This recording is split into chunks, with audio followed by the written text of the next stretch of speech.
Bem-vindo de volta. Estamos novamente com o Tenente-Coronel Daniel Davis, veterano de combate em 4 missões e apresentador do programa Daniel Davis Deep Dive. Eu vou deixar um link na descrição para o excelente podcast dele. Então, obrigado por estar aqui com a gente. Agora, parece que os Estados Unidos estão voltando à guerra contra o Irã e, ao mesmo tempo, se envolvendo ainda mais na guerra contra a Rússia. Se a gente for levar a sério algumas das declarações feitas agora, nessa cúpula da OTAN, eu pensei que um bom ponto de partida seria o Irã. Como exatamente isso aconteceu? Pelo que eu entendi, o Irã atacou navios civis que não seguiram as regras impostas por Teherã no Estreito de Hormuz. De qualquer forma, agora o Trump está dizendo que os iranianos são escória, que o memorando de entendimento acabou e que ele vai atingir o Irã com força. Eu também queria entender melhor. Acho que nenhum de nós realmente acreditava que essa trégua fosse durar. Mas mesmo assim, parece um fim muito brusco e violento para esse cessar-fogo.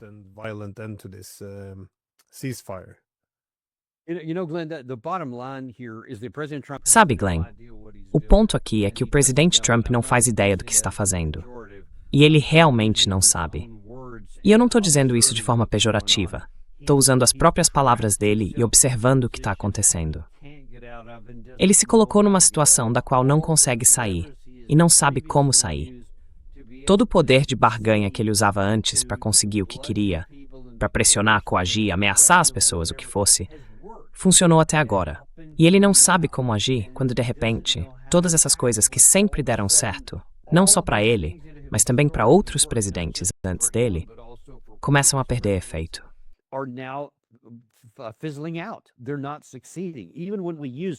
Eles não estão tendo sucesso, mesmo usando muito poder militar.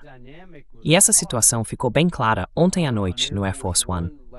Teve uma entrevista em que perguntaram diretamente para ele: vamos voltar para uma guerra em grande escala? Não só se o memorando de entendimento acabou, não só se o cessar-fogo acabou, mas se estamos voltando para a guerra.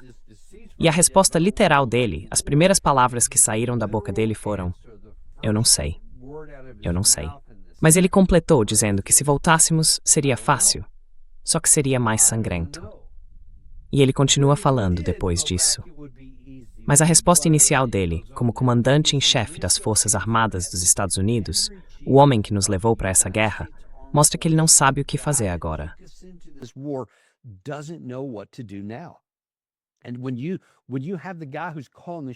E quando quem está mandando não sabe o que está fazendo, e ainda vem com essa experiência recente, esse episódio de tentar usar poder militar, e se gabou de ter atingido eles numa proporção de 20-1, dizendo vou fazer o mesmo se eles não aprenderem a lição, embora ele nunca diga qual é essa lição, dá para ver que ele nem tem uma ideia clara do que esse poder deveria alcançar. E só isso já é um grande problema. Mas o fato é que não está funcionando. Seja lá o que ele ache que quer que eles façam, o que, no geral, eu acho que é simplesmente se curvar, se submeter e se esconder, nada disso está acontecendo. Diferente do que costumava acontecer, quando, se não me engano, até o Obama fez isso, mas com certeza o Biden e o Trump faziam. Lançavam mísseis de cruzeiro de tempos em tempos contra a Síria.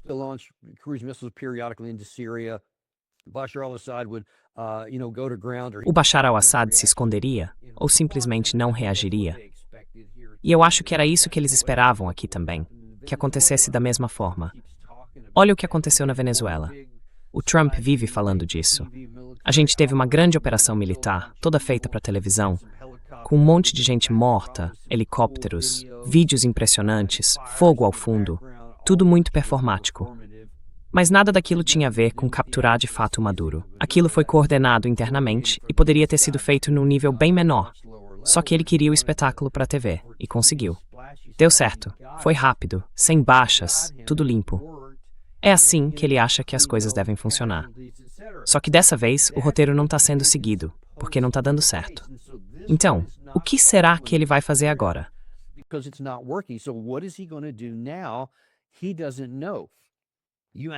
Ele não sabe.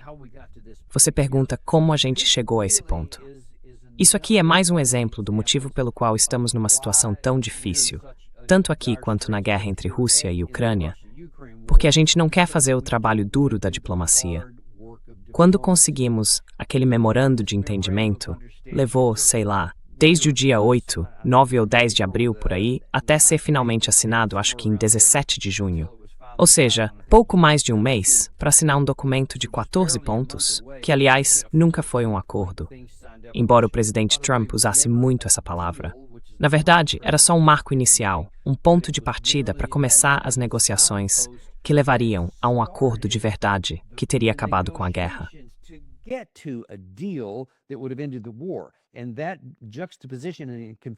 E essa justaposição e confusão de termos é, na minha opinião, mais importante do que só escolher bem as palavras. Porque ele achava que isso era um acordo e queria encurtar o processo. Queria resolver logo, fazer rápido, só para terminar. Então, no fim, ele acabou concordando com alguma coisa. E eu acho que até você e eu já falamos sobre isso antes, que nem haveria um acordo até que os dois lados tivessem um único conjunto de pontos, palavra por palavra, com o qual todos concordassem e assinassem. E até pouco antes de esse documento ser assinado, ainda existiam declarações completamente diferentes dos dois lados sobre quais eram, de fato, esses pontos.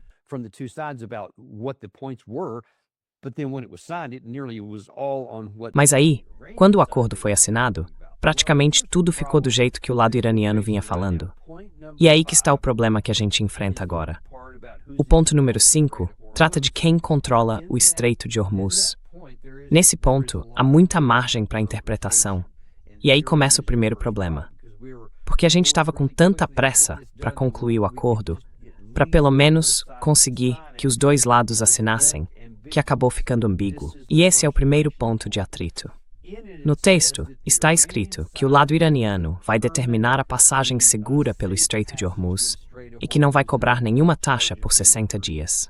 E depois, mais adiante, diz que é só por 60 dias.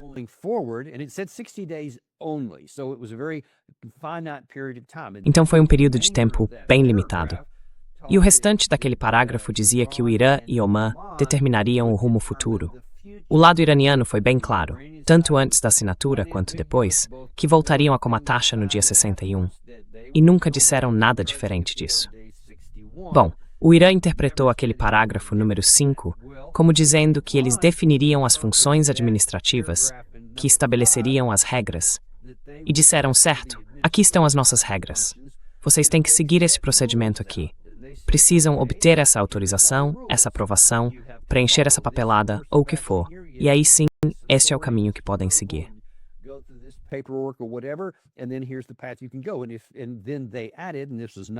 E aí eles acrescentaram, e isso não estava no memorando de entendimento, que se a gente não cumprisse, haveria uma ação de fiscalização, e que seria assim. Pois bem, quando a passagem sul dos Estados Unidos tentou estabelecer a própria rota em violação ao memorando, porque a gente não tinha nenhuma autoridade prevista ali, o memorando que o presidente Trump assinou não nos dava autorização para decidir como as coisas aconteceriam no estreito. Mas mesmo assim, a gente pegou e disse, aqui está o nosso caminho pela Rota Sul, o Corredor Sul, perto das águas de Omã. E dissemos, é por aqui que vai ser. E os navios começaram a passar por ali. Aí o lado iraniano respondeu, não, as regras são as que nós definimos. Vocês vão seguir por esta rota e vão fazer do jeito que a gente disser.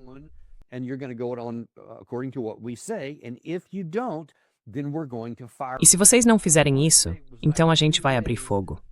E eu quero dizer que foram mais ou menos 2 dias de aviso, e no terceiro dia eles atacaram os navios, atingiram aqueles 3 navios.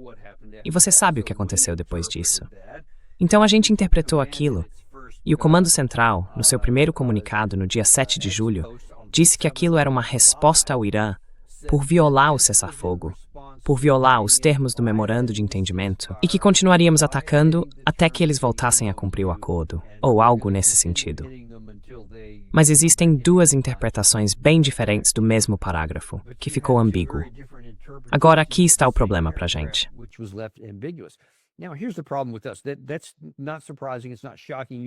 Isso não é surpreendente. Não é nada chocante. Há uma discordância, só isso. Mas a nossa resposta, essa de 20-1, como o Trump chama, e depois disso vieram alguns ataques bem pesados. Pra quê, Glenn? o que você quer alcançar com isso? Qual é o valor de responder 20 para 1? E o CENTCOM divulgou durante a noite, porque acho que já é a segunda ou terceira noite seguida que a gente faz alguma coisa. Todos esses alvos que eles mostram, sabe, nessas imagens, aquelas fotos em preto e branco que saem, as imagens térmicas e tudo mais, tudo explodindo, coisas nas pistas, prédios aqui e ali.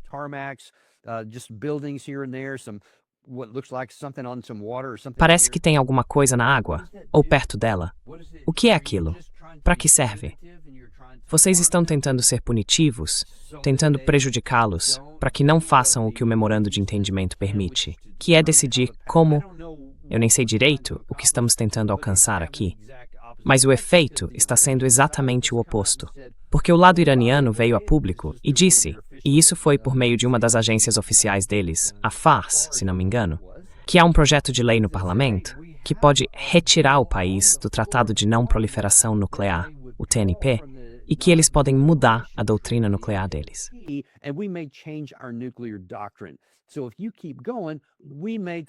Então, se eles continuarem, a gente pode tomar outras medidas além dessas. Vamos continuar respondendo a qualquer coisa que acontecer. E pouco antes de a gente entrar no ar hoje, os iranianos disseram que lançaram 10 mísseis contra uma base aérea na Jordânia. A Jordânia afirma que derrubou todos. Vamos descobrir mais tarde qual é a verdade disso. Mas ao que tudo indica, eles realmente reagiram. Ou seja, não estão recuando em nada, em nenhuma dessas situações. Então, para onde o presidente Trump vai com isso? E a resposta dele? Eu não sei. E para onde essa guerra pode ir? Eu também não sei, mas não parece nada bom.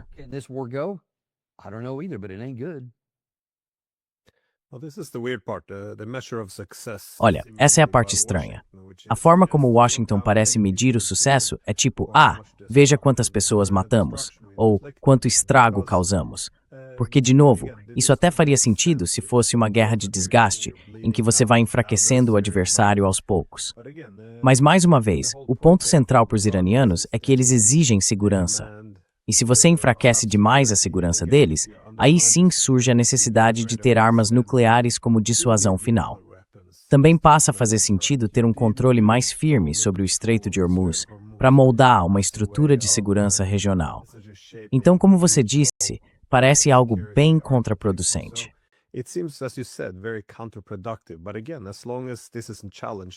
Mas, de novo, enquanto isso não for questionado, essa ideia de que, olha quantas pessoas foram mortas e olha o quanto destruímos, como se isso fosse o critério de sucesso, nada disso faz sentido. A gente precisa voltar à pergunta que você fez.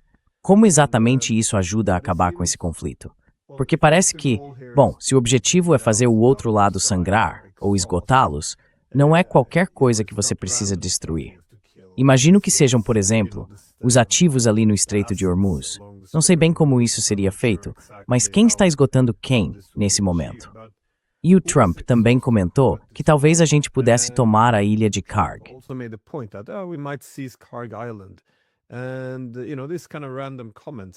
E sabe, esses comentários meio aleatórios. Parece tipo, por que os Estados Unidos não tomaram a ilha de Karg nas 2 rodadas anteriores? Seria algo tão imprudente, uma escalada completamente insana. Mas será que já passamos desse ponto? A gente vai direto do fim da guerra para uma guerra total? Porque aí os iranianos poderiam agir contra os países do Golfo, o que poderia até acabar com a existência deles. Quer dizer, se destruírem toda a infraestrutura de energia, as usinas de dessalinização, muitos desses países voltariam a ser desertos. Então, para onde você acha que isso está indo? Eles estão realmente seguindo o que o Trump está sugerindo? É isso?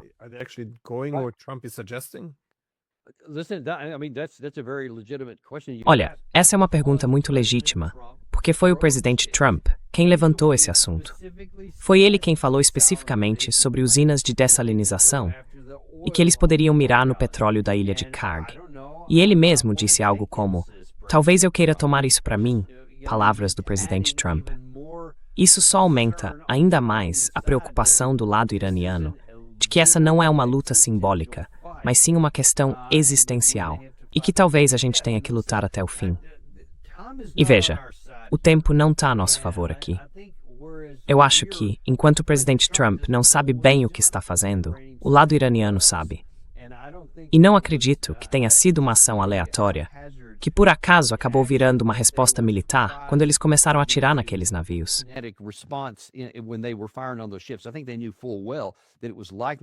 Eu acho que eles sabiam muito bem que era provável que a gente fosse fazer isso.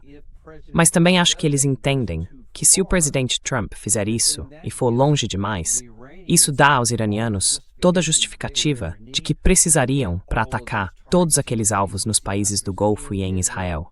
O que eles já deixaram claro que fariam se a gente atingisse esse tipo de alvo. Eles nunca mudaram essa posição. E o presidente Trump voltar agora e dizer: talvez a gente faça isso. Eu não sei se ele acha que vai assustar os iranianos até eles se renderem. Não sei. Mas, sinceramente, isso já devia estar há muito tempo no lixo da história. Eles nunca vão se render a palavras e já mostraram que estão dispostos a aguentar muito sofrimento. Porque nós podemos.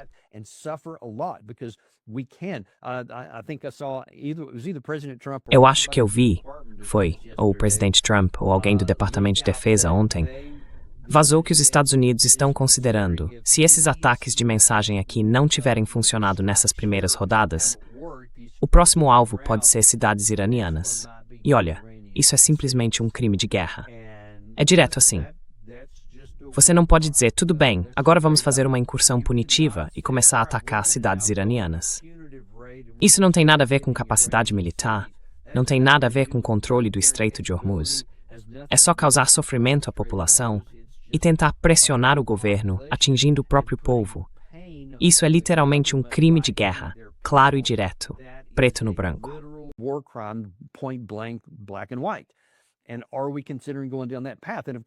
E a gente está mesmo considerando seguir por esse caminho? Porque, claro, eu costumava pensar, não, a gente não faria isso. Mas eles podem acabar encontrando alguma justificativa, tipo aquela ponte que a gente atingiu em Teherã, bem no fim dos 40 dias. Aquilo claramente não tinha nenhuma utilidade militar. Nada a ver com o conflito no Golfo Pérsico ou no Estreito de Hormuz. Foi só uma ação punitiva. E o Trump fez aquilo. E agora ele diz, posso acabar com todos eles. E por aí vai. O que, de novo, é um crime de guerra. E considerando o que a gente fez naquela ponte, o que fizemos no Oceano do Caribe, o que fizemos na Venezuela, o que estamos falando em fazer em Cuba, e até o que talvez estejamos fazendo, pelo amor de Deus, na Groenlândia, como é que dá para dizer que ele não faria isso também?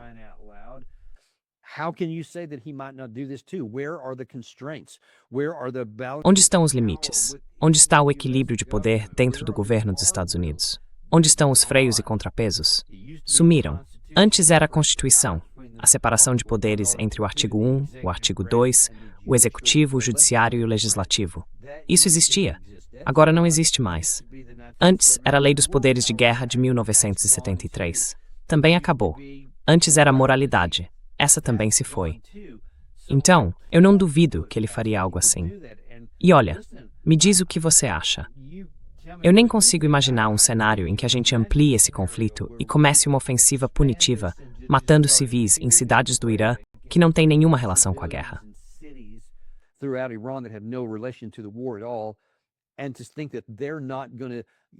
E pensar que eles não fariam de tudo para atingir alvos parecidos em Israel, na Arábia Saudita, no Catar, nos Emirados Árabes Unidos e por aí vai. Ou que não cumpririam aquela última ameaça, abandonando o TNP e correndo atrás de uma bomba em algum lugar. Pelo que ouvi de pessoas técnicas com quem conversei, se eles tomassem essa decisão, mesmo com os danos causados pelo chamado martelo da meia-noite, esse não é o único lugar onde podem operar. Em várias partes do país, eles poderiam literalmente ter uma bomba em cerca de um mês depois da decisão. E aí, poderíamos ver uma detonação nuclear em algum ponto do deserto iraniano, com o recado, olha, a próxima pode cair em um dos seus países, se quiserem seguir por esse caminho. É para esse ponto que estamos empurrando eles, se continuarmos nessa trajetória imoral, antiética e ilegal de tentar forçá-los, pela morte, a fazer o que queremos.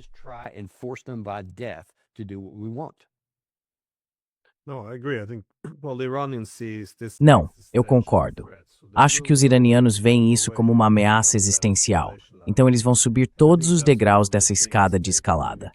E acho que isso foi uma das coisas que eles deixaram bem claras nessa guerra também. que não iam agir como os sírios ou os iraquianos, ficando parados enquanto eram atacados, na esperança de que, se não reagissem, talvez os Estados Unidos não os bombardeassem com tanta força. E, de novo, eles veem isso como uma ameaça existencial. Acho que a contenção deles é simplesmente porque não querem que os Estados Unidos subam essa escada de escalada também, ou seja, que comecem bombardeios punitivos em centros urbanos.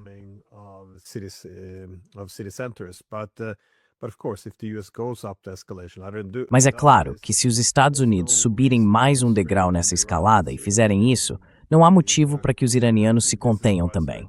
E é por isso que eu acho que a situação é muito perigosa. Mas você também tem razão sobre isso, sobre as suposições do Trump. Acho que, para ele, diplomacia significa um pouco de conversa doce. Tipo, os iranianos são boas pessoas. Na verdade, somos amigos, nos damos bem. E aí? Bom, ele não usou exatamente essas palavras com os iranianos, mas é mais ou menos o que ele costuma dizer. E no fim, não entrega nada de concreto. Sabe, isso funcionou com os russos em 2020, pelo menos, mas com os iranianos parece que não cola. No geral, foi nessa cúpula da OTAN que todos esses comentários foram feitos.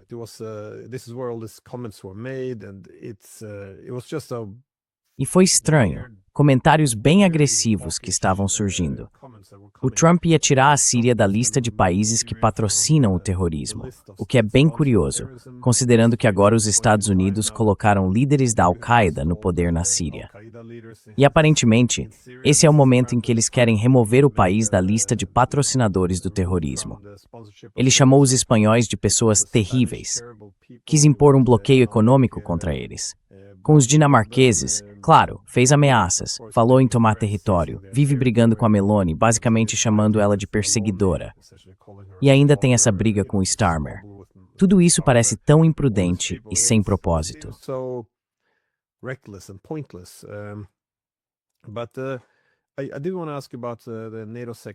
Mas eu queria perguntar sobre o secretário-geral da OTAN, Mark Rutte, porque ele basicamente tornou os europeus cúmplices dos ataques ao Irã. Ele disse algo como, os esforços dos Estados Unidos, os bombardeios, são totalmente compreensíveis, porque os iranianos não estão respeitando o cessar-fogo. Então, claro, a América deveria bombardeá-los um pouquinho. E quase no mesmo fôlego, ele também criticou os russos, dizendo que eles são loucos por atacarem outro país. Chamou isso de um manual do século XIX e disse que o Ocidente não faz esse tipo de coisa porque somos democracias maduras. Como é que se entende isso? Essas pessoas não se ouvem quando falam? Do these people not hear themselves talk? Yeah, no, they don't. Or they do.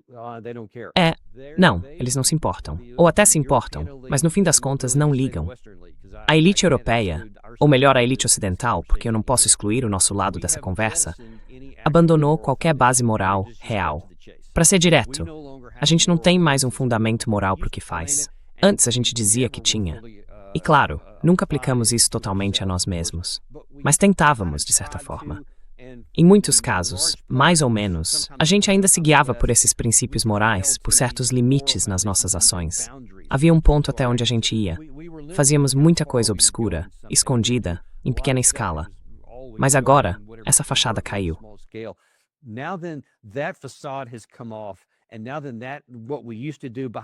E agora, o que antes a gente fazia às escondidas e em pequena escala, hoje é feito às claras.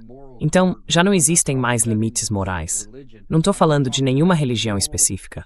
Estou falando de moralidade humana comum, aquela ideia de tratar os outros como você gostaria de ser tratado. E também do simples Estado de Direito, das regras básicas da lei. A gente abandonou tudo isso.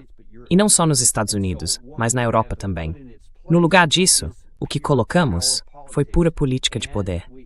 E mesmo assim, porque muita gente, ou talvez a maioria das pessoas no Ocidente, ainda é moral, ainda segue princípios morais no dia a dia, a gente ainda tem o Estado de Direito. Se você não seguir, vai acabar preso.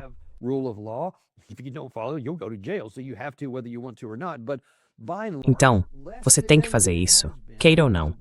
Mas de modo geral, hoje em dia, é menos do que já foi, por causa do que os nossos líderes estão fazendo. Ainda assim, no geral, nós continuamos sendo um povo moral. Só que agora, essas pessoas estão nos usando como ferramentas, e estão usando a linguagem como uma ferramenta para nos controlar. Eles falam com superioridade, zombam da gente com coisas como o que o Mark Rutte disse. Eu não deveria ter ficado, mas fiquei chocado quando vi aquele vídeo pela primeira vez.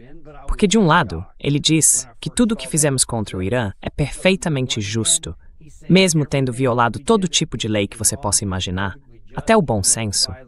E aí, ao mesmo tempo, ele aponta o dedo para Moscou e diz: eles não podem. E então, de repente, eles são as pessoas más por fazerem isso.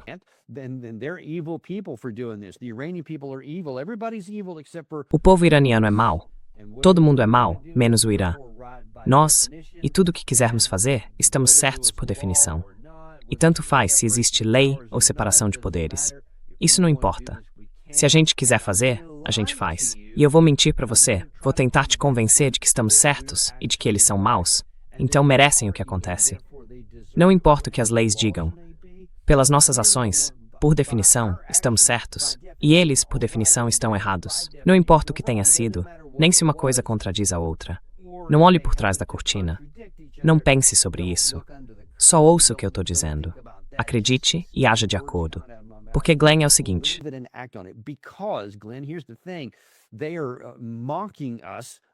Eles estão zombando da gente quando dizem: eu tenho tão pouca consideração por vocês como grupo. Vocês são só um bando de ovelhas. Tudo o que eu quero é manter vocês sob controle. Então vou dizer o que achar que precisam ouvir para ficarem satisfeitos. Eles bloqueiam as informações que não querem que a gente tenha, impedem certas pessoas de falar aqui, e no fim, o único som que a gente escuta é a voz deles. Prestem atenção só na minha voz. Desse jeito, ninguém se levanta, ninguém vota para tirá-los do cargo. Pelo menos essa é a teoria. E assim eles continuam fazendo o que bem entendem.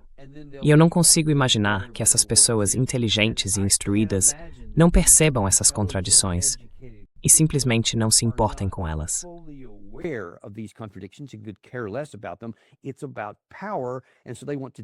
É sobre poder. Eles querem fazer o que bem entendem e não querem que o povo atrapalhe. Então vão manter as pessoas na ignorância, tratá-las como ovelhas, alimentadas com um monte de besteira, e depois simplesmente ignorá-las, tentando impedir que façam qualquer coisa. É por isso que o Mark Rutte diz faz sentido. Porque se você tira a moralidade da equação, as palavras viram apenas ferramentas para eu controlar a população. A gente não está fazendo nada pelo povo. A gente está fazendo as coisas apesar do povo. E estamos tentando mantê-los no escuro o máximo possível, deixando-os satisfeitos ou distraídos com outra coisa, para que não prestem atenção no que realmente estamos tentando fazer.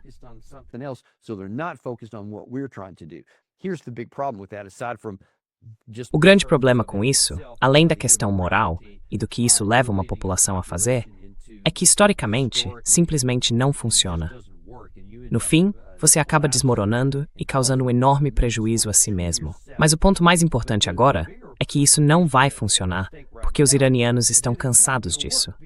E agora, depois de uns 20 anos de preparação, eles têm condições de resistir militarmente e já não seguem mais ordens. E que Deus nos ajude. Lá na Rússia, eles demoraram para perceber o que estava acontecendo. Ainda achavam que havia uma chance para a diplomacia, para a lógica, para a razão, para evitar a guerra em 2022, 2021, até aquele momento. E agora eu acho que eles também, mesmo depois de 4 anos de guerra, ainda achavam, lá por 2025 em Anchorage, se não me engano, ainda achavam que não.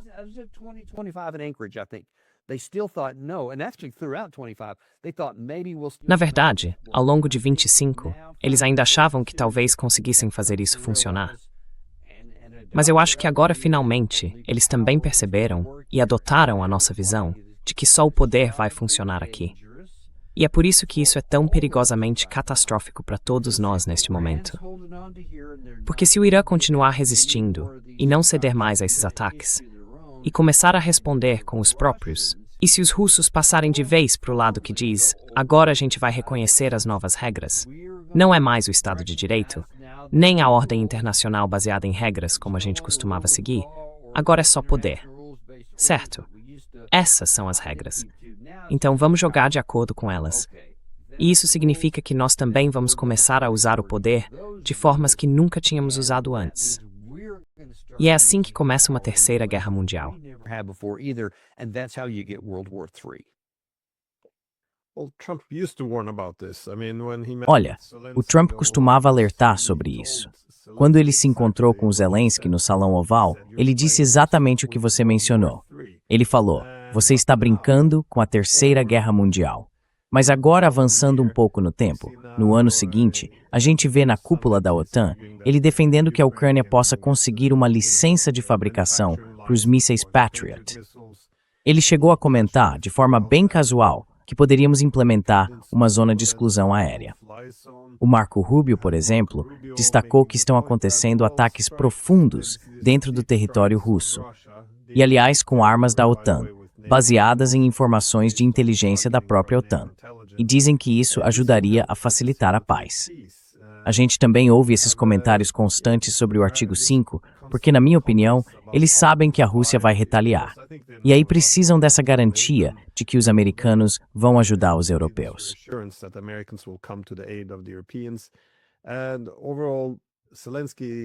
No geral, o Zelensky sabe, tem todos os motivos do mundo para vender esse otimismo todo, esse pensamento ilusório, quase uma fantasia.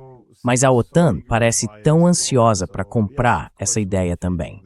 Então, sim, claro, estamos derrotando os russos, a maior potência nuclear do planeta, que se vê lutando uma guerra existencial. Sim, estamos derrotando eles. Vai acabar tudo perfeitamente, sem problema. Quer dizer, não tem discussão de verdade, só slogans. Mas para onde o Trump está indo com isso? Porque eu vi o porta-voz do Kremlin, Dmitry Peskov, dizer que a operação militar especial agora é uma guerra. E a gente vê o Trump basicamente tornando essa guerra dele também. Quer dizer, ele não pode mais dizer seriamente que essa é a guerra do Biden. Agora é a guerra do Trump também. Então os Estados Unidos estão voltando para uma guerra com a Rússia, ou já estavam lutando, só que agora mais fundo, eu acho.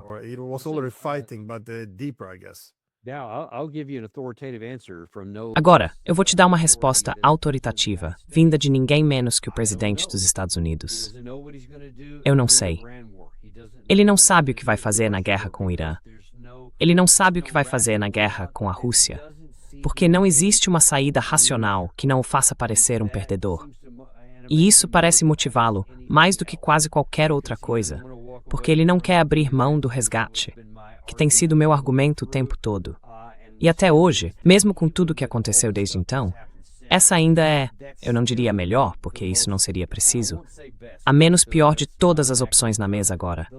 Simplesmente recuar e aguentar a pressão que vai vir com isso. E no caso da Rússia, é mais ou menos a mesma coisa. A menos pior ali é simplesmente dizer, sabe de uma coisa? Isso não tem solução militar.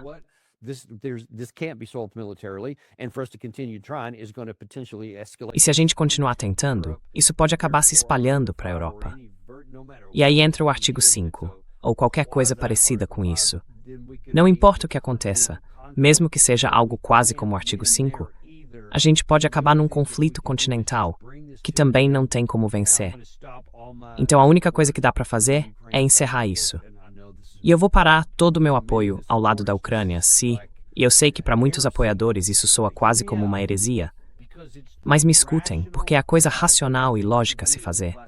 Eu diria o seguinte, vou dar um prazo, 1 mês, 3 meses, 6 meses, o que for, escolha um número. A gente vai manter o nível atual de apoio, e depois disso vai cair para 40%, depois cai mais 40%, e 1 mês depois chega a 0.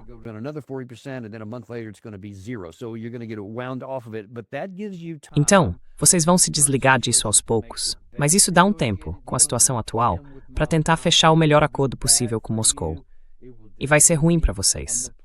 Vai acabar favorecendo Moscou, porque eles têm a vantagem. Mas pelo menos, a guerra vai chegar ao fim.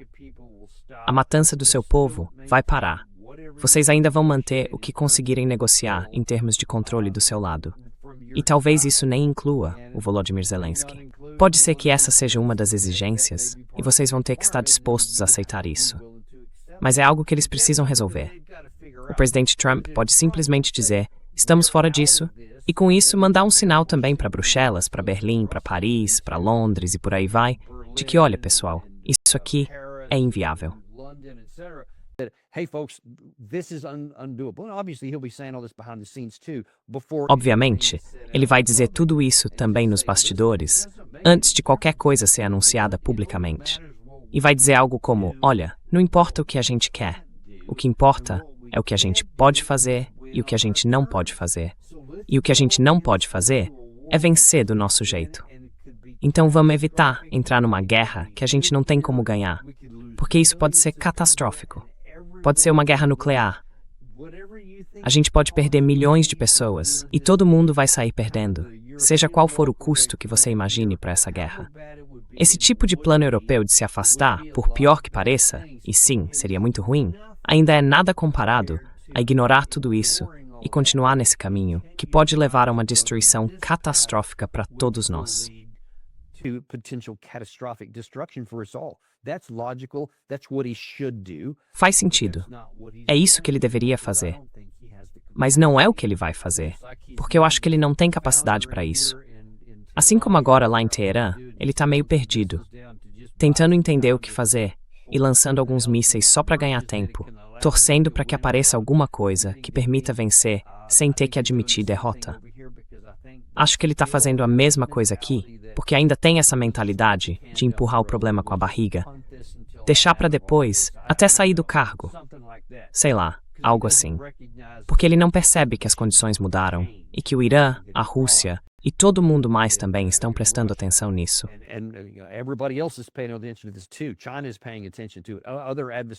A China está prestando atenção nisso.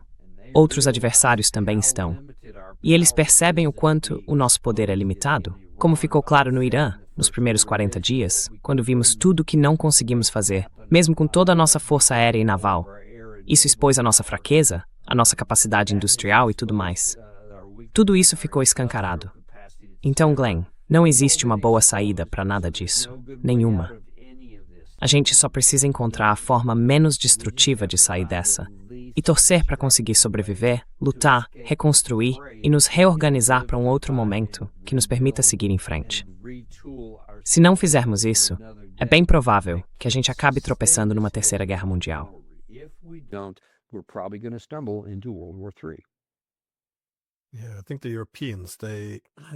Eu acho que os europeus viram isso como um sucesso. Ou seja, conseguir que o Trump adotasse uma postura mais dura em relação à Rússia, se envolvesse mais. Mas é muito aquela coisa de pra quê exatamente, um pouco como você falou sobre o Irã. Eles não pensaram direito nisso, em como isso vai terminar, quero dizer, qual lado vai vencer. Acho que tudo isso vai acabar sendo meio inútil quando e se uma guerra nuclear acontecer. Tudo isso seria inútil. Como você disse, a gente está só empurrando o problema com a barriga enquanto caminha em direção à Terceira Guerra Mundial. E acho que esse é um bom ponto. A suposição é que dá para continuar com o status quo atual. Mas o que esses conflitos mostram é que eles continuam escalando.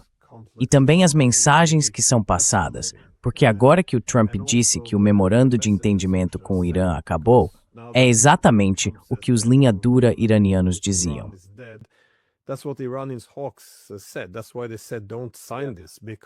É por isso que eles disseram não assine isso, porque os americanos nunca vão cumprir. E bom, eles estavam certos. Agora, eles vão ganhar impulso. Da próxima vez, vai ser muito difícil conseguir um acordo parecido. O mesmo vale para a Rússia. Acho que eles observaram o que aconteceu no Irã. Viram seus próprios acordos sendo violados repetidamente. E claro, a China provavelmente está chegando às mesmas conclusões. Mas sobre a questão russa, só para encerrar, desde a Segunda Guerra Mundial, eu acho que o lugar mais provável para um novo conflito começar seria uma guerra contra a Rússia. Qual é, na sua opinião, o significado do Dmitry Peskov ter dito que a operação militar especial agora, por causa do envolvimento da OTAN, se tornou uma guerra?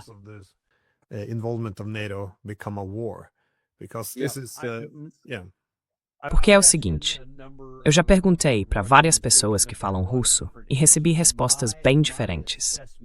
A minha avaliação, depois de prestar muita atenção em tudo que os russos têm feito e dito, na verdade há décadas, mas especialmente nesses 4 anos e meio de guerra, é a seguinte.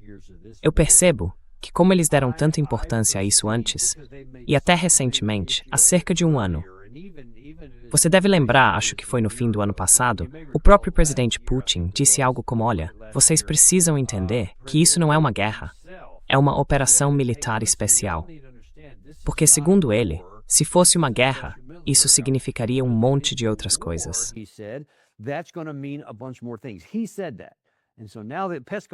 Ele disse isso. E agora que o Peskov usou essa linguagem, e ninguém no Kremlin, pelo que eu vi, o contradisse, eu acho que isso abriu essa porta.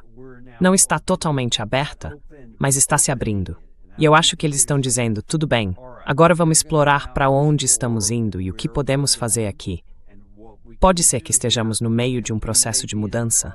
E eu acho que mentalmente, para o público russo, eles estão dizendo: olha, a gente não quer passar de 0 a 100 de uma vez só. Então estão começando, aos poucos, a introduzir a ideia de que algumas coisas podem estar mudando. Porque não dá para fazer uma mobilização de repente.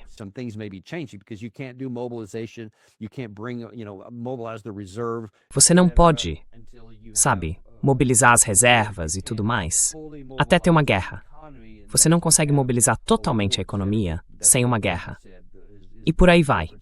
Foi isso que o Putin disse que faz a diferença. Então eu acho que ao dizer isso, eles estão abrindo a porta para que, se não houver um resultado diplomático aceitável, é para esse caminho que a coisa vai. Acho que a gente vai começar a ver mais sinais, mais declarações e talvez até algumas ações. E acredito que é para lá que tudo está indo, se a gente não fizer algo diferente. E claro, eu não acho que a gente vá fazer. Então estou realmente preocupado com isso.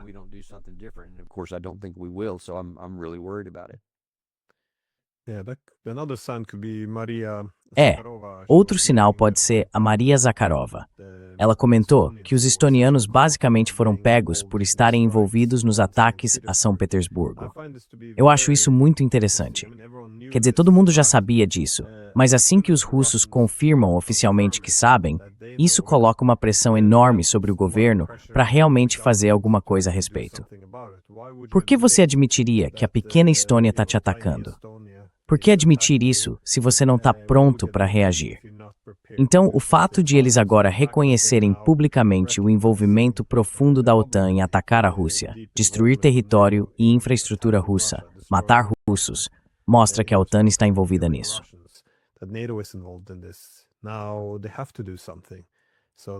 Agora eles precisam fazer alguma coisa. Então eu acho sim. Acho que eles também precisam preparar o próprio público para o fato de que a gente está subindo nessa escada de escalada. Já foi longe demais. E eu só queria que um pouco disso aparecesse em algum meio de comunicação ocidental, ou pelo menos num comentário de algum político. Mas não temos nada. Como você disse, temos o Rutte dizendo que, são os russos atacando outros países. Que coisa do século XIX. É triste que a gente tenha chegado a esse ponto. Alguma consideração final antes da gente encerrar? Any final thoughts before we wrap up? Não tenho nada a acrescentar ao que você acabou de dizer, nem ao que eu disse há um minuto. A gente está. Se dizem que o mundo entrou na Primeira Guerra Mundial como quem anda dormindo, agora é mais como se fôssemos zumbis caminhando para uma Terceira Guerra Mundial. E alguém precisa acordar e rápido dessa apatia, porque senão vamos tropeçar direto nisso. E dessa vez não vai ser nada limitado como foi na Primeira Guerra. Pode ser catastrófico.